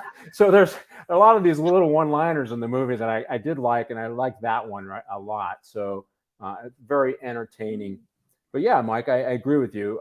They used the wrong strategy. I think the Escalante strategy, where we put a task force together and we had a very clear plan to find the killers for Deputy Escalante, was great. My guys would beat the bushes in a very controlled way. Major crimes would follow up on those leads, and they'd work with LAPD's homicide, who actually had the handle on it. But our sheriff was very, very focused. He wanted to get those guys who did. And I think that it was 2 gang members, I think, that actually did it, and they caught those guys and put them in prison for a long time. So the next one I want to do is Let the Brothers Go. I got a great story for this one. Let the Brother Go. I got a good one too. So I was working a war demonstration, and this just reminded me of a real life story that I was a detective. So this would have been Anthony. This was the first Gulf War, right? I forget what year that was. So I was a detective, and they pulled me out of detective and say, "Okay, Pat, we need you to go in plain clothes. You're going to work the crowd. You're going to just find out what's going on." And I did this multiple times on different types of protests. And I would try and figure out who's kind of leading the crowd. And then this is before we had radios and cell phones in big numbers, I would figure out what's going on. And then I'd stop and make a phone call and tell the incident commander, "Oh, they're going this way or they're going that way." And then it was from the federal building. They were marching from the federal building to UCLA campus, which was a few miles. I want to say it was maybe 2 miles, Cliff. I can't remember. I think that would be right. Yeah. About 2 miles. And, so I'm marching in the crowd, right? And it was very peaceful. It was a nice warm day. It was very peaceful. Thankfully, I wore shorts that day. It's hard because you can't carry all your equipment. All I had was, I took a 6-shot, but it was really not a dangerous crowd with me. I didn't really have much. I didn't have a radio. And so I'm walking in the crowd, and there is a guy I work with, a detective, in the crowd. And I kind of worked my way over to him and said, "Hey, man, what are you here?" "I'm here to protest against the war." He was an older guy, and he was very liberal, and he taught sociology in college part-time. He was a good investigator, but I said, "Well, I'm working, so don't let me go." "Oh, just go do your thing, man." So So when I watch this show and I see Murphy let the brother go and he's cheering for him and he's supporting him, it just reminded me of that story. And it also reminds me that, hey, cops come from all different walks of life. They have different political viewpoints. They see things different ways. But this is the result of the captain stirring things up. And now the chickens are coming home to roost. They're coming to protest the fact that they took some of these militants that were still running around in the late 70s and early 80s to jail for no reason. He just rousted them basically for no reason. And anyways, so sometimes you kind of support the protesters, right? You don't agree with the stance. And I just thought this was an interesting scene with Paul Newman. And I guess I should tell my Paul Newman story now. So people are probably waiting for it. So I met Paul Newman. I was working an awards, Academy Awards party, right? And I got a footbeat. I'm a young deputy, right? So I'm nobody. I'm on the Sunset Strip, just outside of Spago's restaurant. Spago's restaurant is where the big after awards party was for the Oscars. It was Lazar. Swifty Lazar was the name of the agent who threw the party every year. Wolfgang Puck, before he had all of his restaurants, was the chef there. And we have a big crowd of paparazzis and other people that want to see the movie stars walking the red carpet, and seeing those guys. And this car pulls up and out pops Paul Newman, right? And he comes right up to me and he points up to the restaurant. And he goes, "Man, I got to get through this crowd to get up there. Can you help me out?" I said, "Yeah." He was real nice about it. He didn't, "Do you know who I didn't get any of this? Do you know who I am?" Because you get that sometimes. "Do you know who I am?" And he says, "Can you help me get through there?" And so I cleared the crowd for him. I got him up to his party. And, he turns out, "Hey, thank you very much, deputy." So that's my meeting with Paul Newman. He was not very tall in my mind. I think I want to say he was maybe 5'8". I didn't think he was very tall. But he was very pleasant, very nice guy to me. So what do you guys think of Let the Brother Go scene, Mike? Yeah, I love that. It's one of my favorite parts of the movie when he was in the window cheering him on and he was laughing, and I enjoyed that. I thought that was great. It reminded me of my dad, like he would, yeah. So he was kind of one of those guys that would speak out like that, and well, I think he did it and would have done it in jest, Yeah. like because he's inside with the screen window, let the brother, that kind of thing. But I got a funny story that's with that terminology. I'm walking a beat on Linwood in Detroit in the 10th precinct. I forgot who my partner is. We're 6-7 months on the job or something. We're walking a beat. It's warm outside. Which is always conducive to problems, more things happening, people outside. We stop a guy and he's got some crack cocaine in his hand and he's trying to sell it. And we probably weren't even going to make an arrest. We're probably just going to have him drop it and, hit it with his foot and rub it into the sidewalk or whatever. But he didn't want to do that. So we were kind of forced our hands. So now we're trying to take it away from him and he starts fighting us. So we end up getting him to the ground and we're handcuffing him. And we start hearing, "Let the brother go, let the brother go." So I look up in a 2-family flat right off the alley. There's about 7 or 8 people up on the balcony, up 1 story up, screaming at it, "Let the brother go." And the people across the street started it. So I'm like, well, we better get on the radio before this gets out of hand. So we had a crew that was in the area, some older guys, and I called for a car because we had an arrest. And they came racing down the street because they could hear the people screaming in the background. And that's my Let the Brother Go story.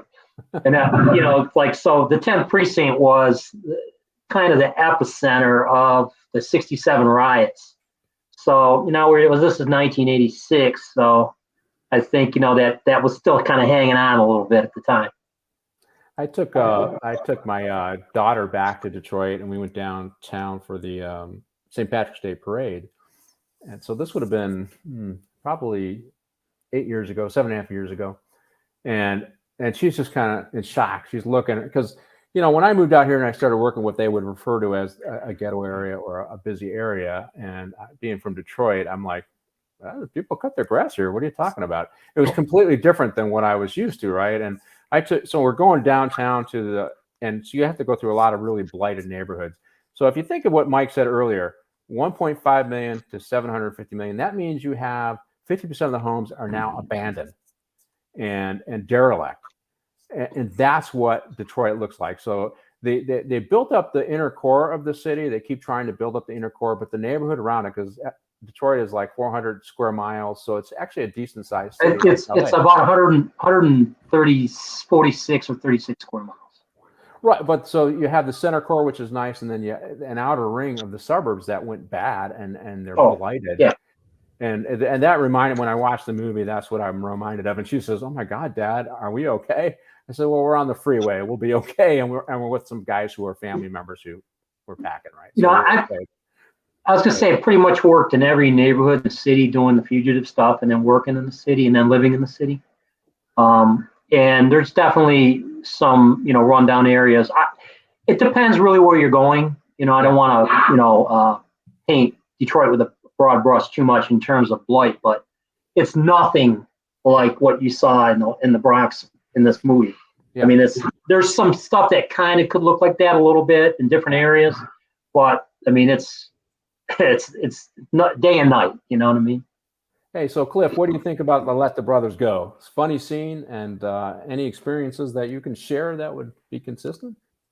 No, that was a funny scene, and it's just what's made it a great movie was that it dealt with serious issues interjected with humor, which was kind of the culture of is what the police work is about. It's times of extreme serious craziness along with intermingle with humor. So I think that's what made it a great movie, and that was one of the funniest scenes in the movie. I think as a comedian, you could probably appreciate that, and I imagine you got a lot of material from your police work. Absolutely, yeah.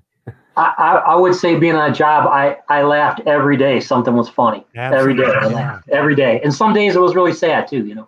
Yeah. Well, I worked where there was sex, drugs, and rock and roll, so there was a lot of really funny sex stuff. So I don't really get a chance to talk about it because I'm always in kind of a PG environment who I hang out with. But yes, a lot of how the heck did you get yourself in these kind of situations? You just kind of shake your head. Hey, let's go on to the next show is the murder. This is where the cops throw the guy off the roof, and there's. Obviously, there's a dramatization and there's a lot of made up stuff going on. And so these guys, they're getting stuff thrown at them and they go up on the roofs. Now, we never really had to deal with this where people are on the roofs throwing stuff down at us.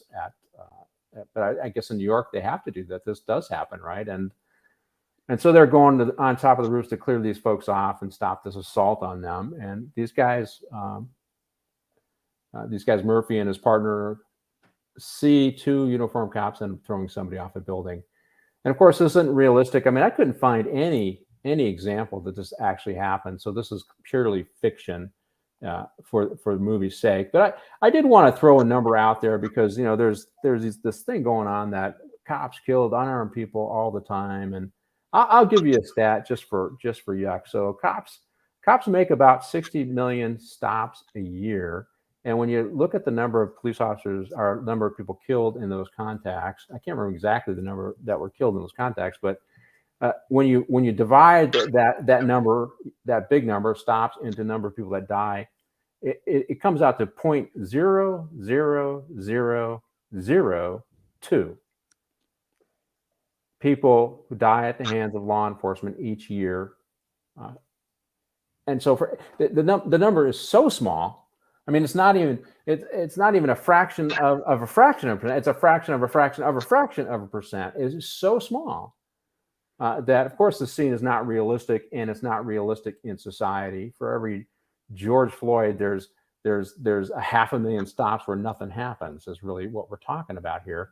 So obviously, the scene makes the movie up because now Paul Newman has a dilemma, but social media has kind of made the notion that law enforcement are way more abusive than really happens, because I just quoted that stat to you, but I bet you most people wouldn't know that because you don't see that in mainstream media. I would call it a biased media, and we're not really talking. Journalists somehow have forgotten how to do research. It took me about 10 minutes to figure this out. The data is available on, I think it's the Justice Bureau of Statistics. You just divide one number into the number, and there's your percentage. I mean, pretty easy stuff, but it seems like our reporters have not been taught, the new generation, how to actually do investigative reporters and come up with any context. So what do you think of that, Cliff? Well, what you're seeing, I hate to see it, because for us to be effective, we need to be partners with the public. Let's face it. But luckily, and it's going away from maybe not for our generation who like to one click see the news, but everybody's kind of going to these independent platforms and these podcasts, and they're getting actually real information without having to be beholden to sponsors and whatnot. There's a few people out there, even black leaders are going out there giving the real statistics. There's a guy, Officer Tatum. He gives real life statistics on the truth about these matters. And there's another, Jason Whitlock is another guy he's a black commentator. He gives the real statistics on this and kind of countermeasures what's being put out there in the cable news. And people are going away from the cable news in big numbers. And you're seeing a big shift. And I think it's going to be positive for police work going in the future.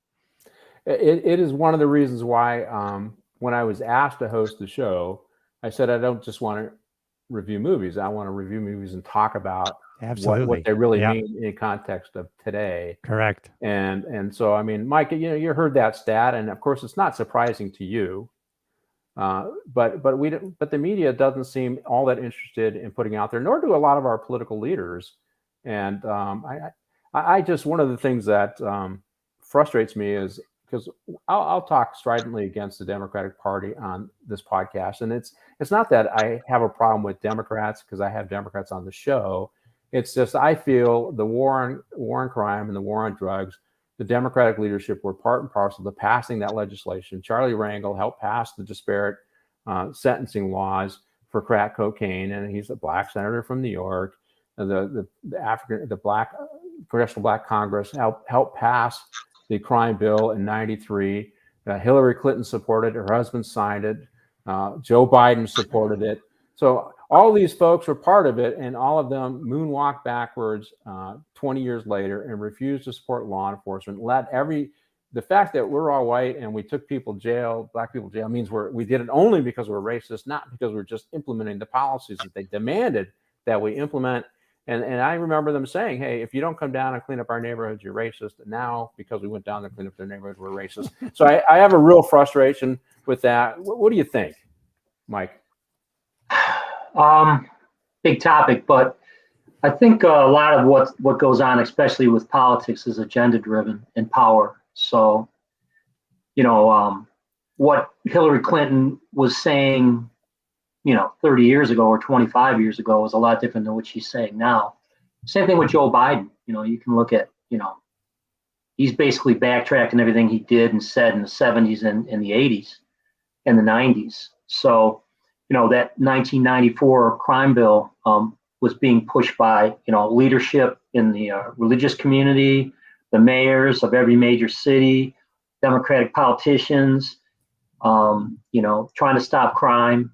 And now it's revisionist history, so it's a big topic. But I will say this, I think law enforcement now, and having done 36 years in law enforcement, and my father being a police officer, is more transparent than it's ever been. More transparent. We can always do better, but we're so transparent now. I mean, it's hard to do anything without somebody knowing, so that can only, lessen the use of force, and we make mistakes, and some things have been done intentionally. So you got some bad eggs, but that's far and few between. Nobody's perfect. It's a hard job, and there's only certain people that can do it, and there's not really that many police officers in this country if you look at the numbers, especially in these large cities where manpower is just so low.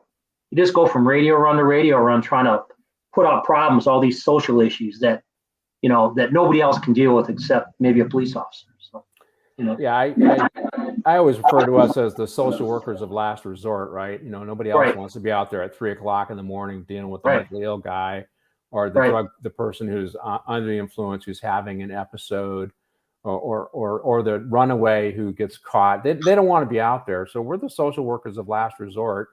And we were expected to go and deal with all of this crime and urban decay to help save communities of color. And here's the thing about, we reduced crime. I mean, in California, I use this stat. If you've been listening, you heard me. So in 1993, we had 13.1 homicides per 100,000. By 2014, when we passed a big reform bill, it was down to 4.4 murders per 100,000 in California. Right. If you think about it, I mean, how many? I mean, LA was hitting about 600 murders. I think it was 800 murders between LA and LA County a year.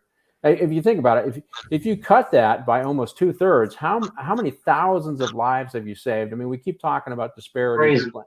People ending up in custody, more black people end up in custody. But you know what? More black people are alive because the people who benefited the most from that reduction in crime were those communities that were rift with crime, and those were communities of color, which allowed investment to roll in, jobs to roll in, people get job, hope rolls in. And now that we've decided we're not going to sweat the small stuff and crime is going up, well, who's getting impacted the most?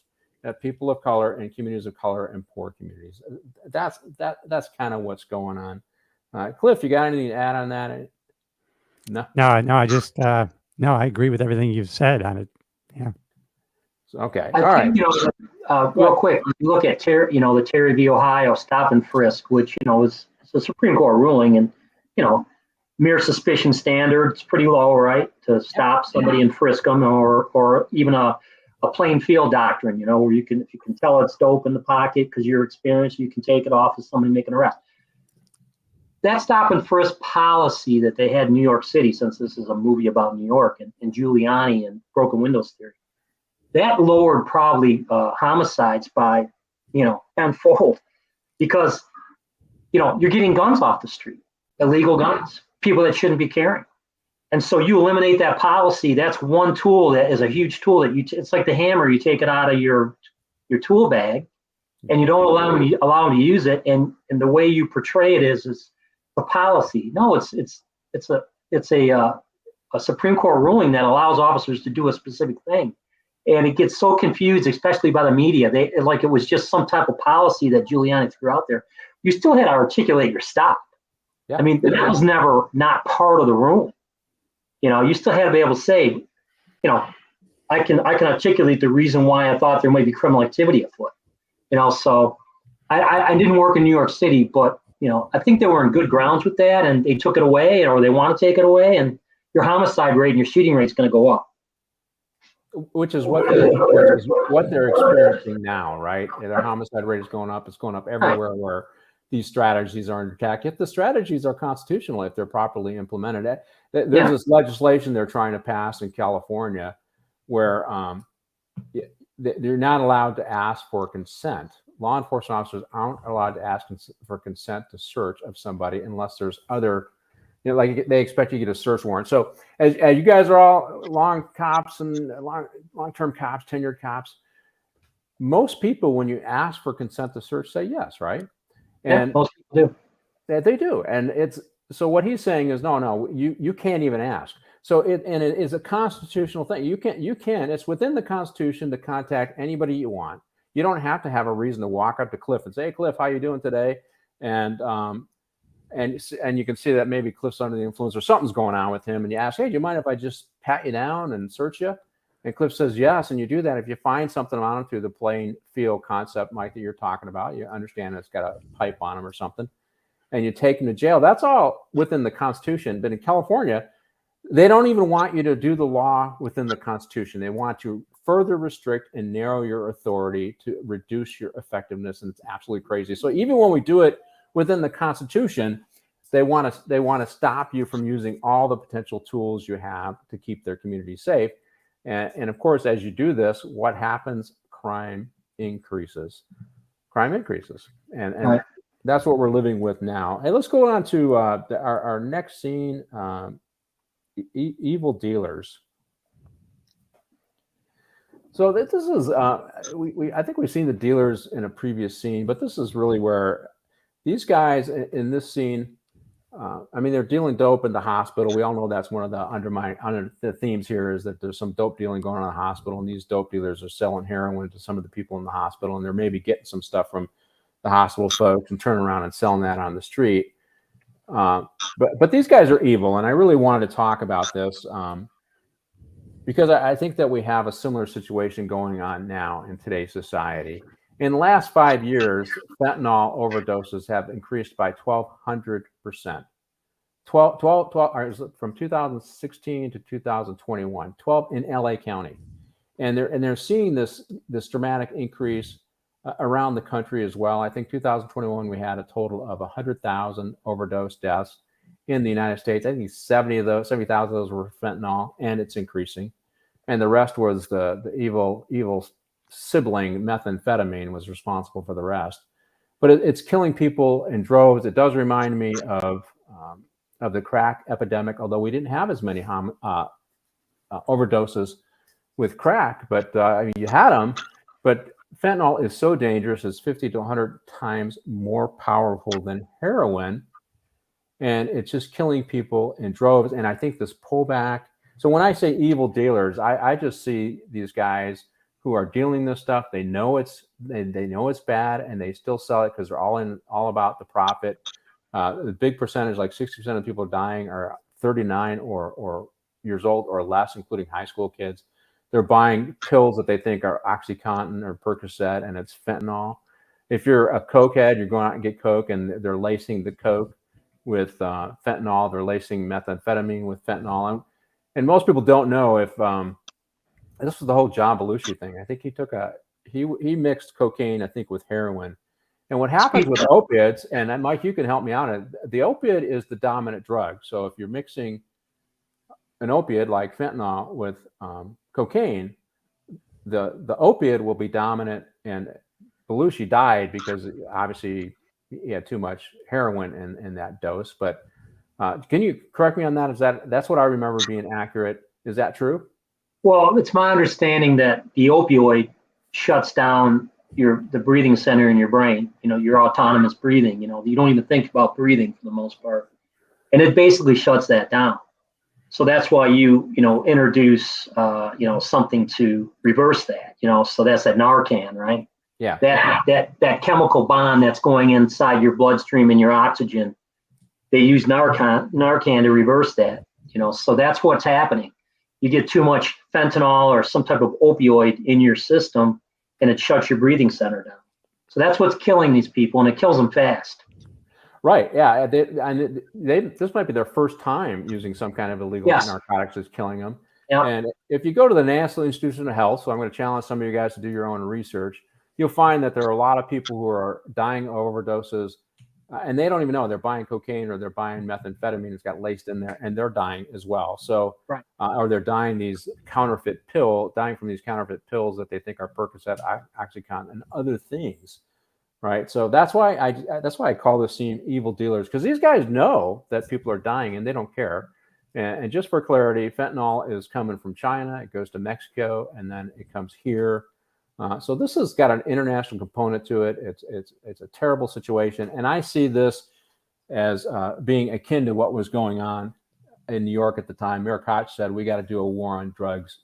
And I think that what we see going on in our major cities with fentanyl, we have to. Treatment is not the only answer. I think that law enforcement can be an on-ramp to treatment.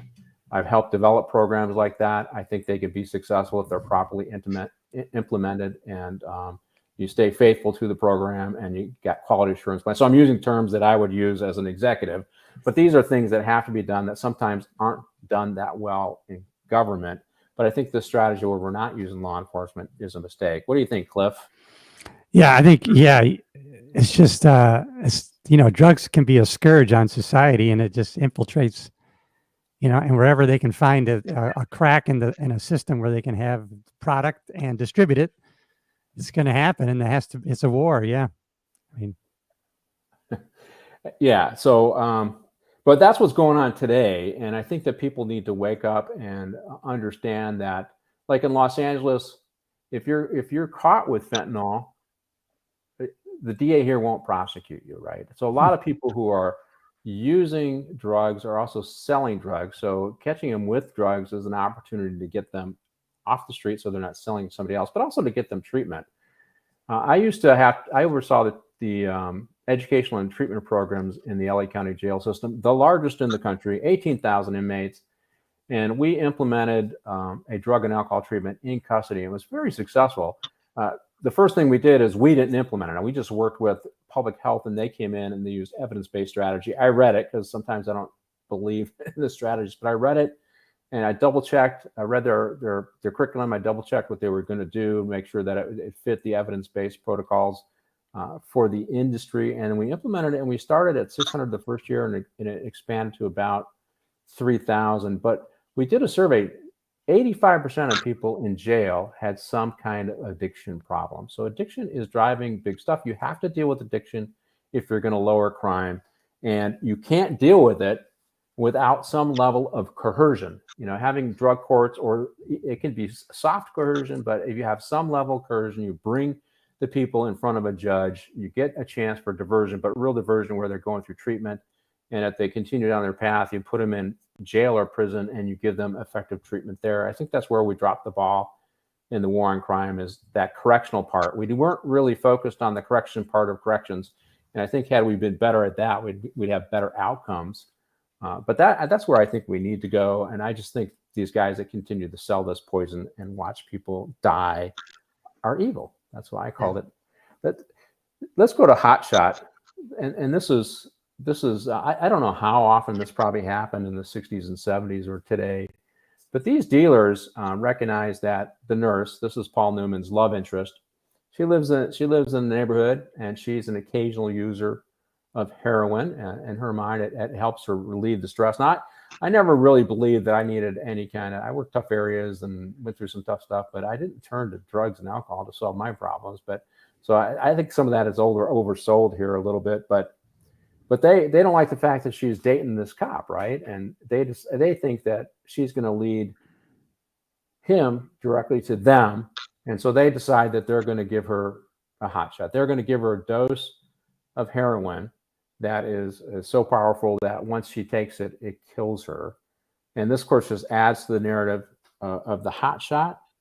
And but what was interesting to me is she went on the nod. I recognize that. I've seen people who are on the nod. Her kind of slow walking pace. I've seen that with people who are under influence of methamphetamine. I think of heroin. Mike kind of mentioned that he saw people walking around Detroit that way. Mike, did that remind you of some of those things where she was walking like that, the heavy foot kind of thing? And yeah, I would see people, especially crack cocaine addicts, just walking around like zombies. It was so bad. Hadn't bathed in days, had a car 2 weeks earlier, don't have a car anymore because the dope dealers are driving it now. It's a crack rental, that kind of thing. The heroin nod is real common, and we would find them a lot of times pulled up in a parking lot, and sometimes we'd still find them with a needle in their groin or needle in their arm, where they were shooting, and it's so powerful. Once it gets into their system, they're already nodding out, And depending on what type of habit you got, I mean, you could be doing 20 packs a day. I mean, because your body can take that much, So right. It's a dangerous drug, and in terms of drug dealers, I don't know how many times a hot shot's been delivered to somebody for a revenge or to kill them. I'm sure it's happened plenty of times, but I think the reality is it's two things. Either the person can't handle the dose they got because they're inexperienced, because you don't see a lot of old school dope heroin addicts dying unless they're getting this fentanyl thing now, because they know what they're doing. The young people are the ones that usually die. Not all the time. It can be mixed, but I think it's a lot of times the inexperience of the newer trafficker. They don't know what they're doing. They don't know what they're mixing. They're making drugs. They're mixing drugs. They're diluting drugs, and they're using these adulterants, and they're not cutting it enough, and so they don't know what they're doing. So they'll get like pure heroin out there. It's not cut enough, and it was killing people back in the 60s and 70s. And now it's with this fentanyl, and they don't know how much to put in it. And that's what if it's heroin. Now, if it's the pills, same thing. Those are made in Mexico. They're sent up as a Xanax, but they're really they're a fake Xanax pill or whatever it may be. They still don't know what they're. I don't think they're intentionally trying to kill people. Maybe they are, but it's just to try to make money. They're evil.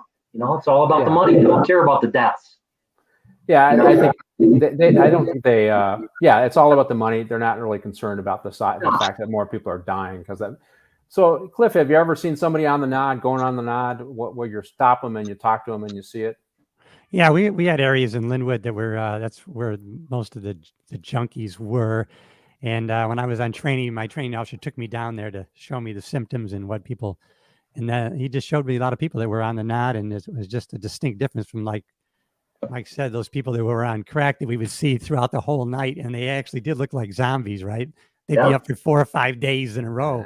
Where these guys on heroin were just, I mean, they were just, and to the point of kind of to the hotshot thing, back in the day, unless there was some bad batch, people were pretty stable on heroin. They could be on heroin for 30, 40 years and survive it.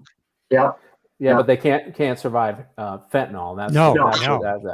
That's a big problem. Yeah. Hey, let's go to our last scene. We're winding down the show here, and this is Death of the Dealers, which I think is a good thing. And the bottom line is these dealers gave her a hot shot, so Paul Newman's person is dead. These dealers end up having a confrontation with the prostitute serial killer because she killed 3 people, right? She killed the guy with the broken down car as well. Yeah. And so as a little poetic justice, she ends up getting killed by the dealers, right? This killer, this serial killer, Pam Grier. Right. And these guys ultimately kill Paul Newman's girlfriend, and Paul doesn't know that it came from these dealers.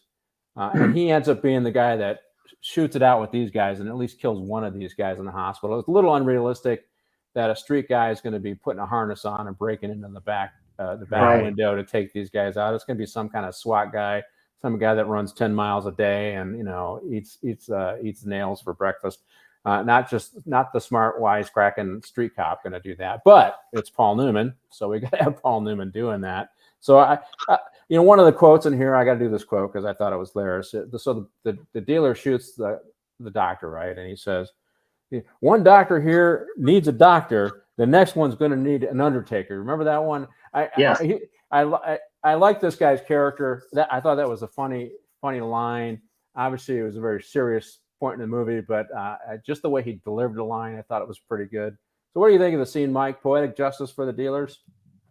Yeah, it was kind of, if you think about it, it's kind of like none of the sides really know who's doing what. You know what I mean? Paul doesn't know that these guys gave his girlfriend a hot shot. She doesn't know that, she's downstairs in the ER. They're trying to save her while he's killing the guy that killed her. It was kind of crazy. Yeah, it was an interesting scene. It was a good way to tie it up. Yeah, and I pointed out earlier to you when we spoke earlier that totally a crazy scene would never happen that way. But you got to remember back like in '81. I mean, LA had a SWAT team because they had a movie about it, like a program about it. But a lot of, and maybe New York had something because they're a huge agency. But ES teams and SWAT teams and special response teams, those became vogue and started coming in vogue in the 80s, mid 80s, early 90s, and they progressed. Now pretty much every county has a regional team, or so they would deal with that. You know what I mean? Rushing it. I can't see us doing that as a uniformed patrol officer unless it was right on top of us. If they're barricaded, we wouldn't be going in unless they were killing everybody. So Martin, do I got to start wrapping up here? Yeah, pretty close. Yes. Right, yes, okay. No, we need to wrap. We're overdue. Okay. All right. Well, thank you guys for coming on the show. And I appreciate Mike. Thank you for coming on the shows. Tell the other guys. Stick around for the debrief afterwards, and we'll go to our commercial break, and then we'll talk about the show a little bit afterwards. Thank you so much to our audience. Those sons of bitches. Ma, I'm doing a show.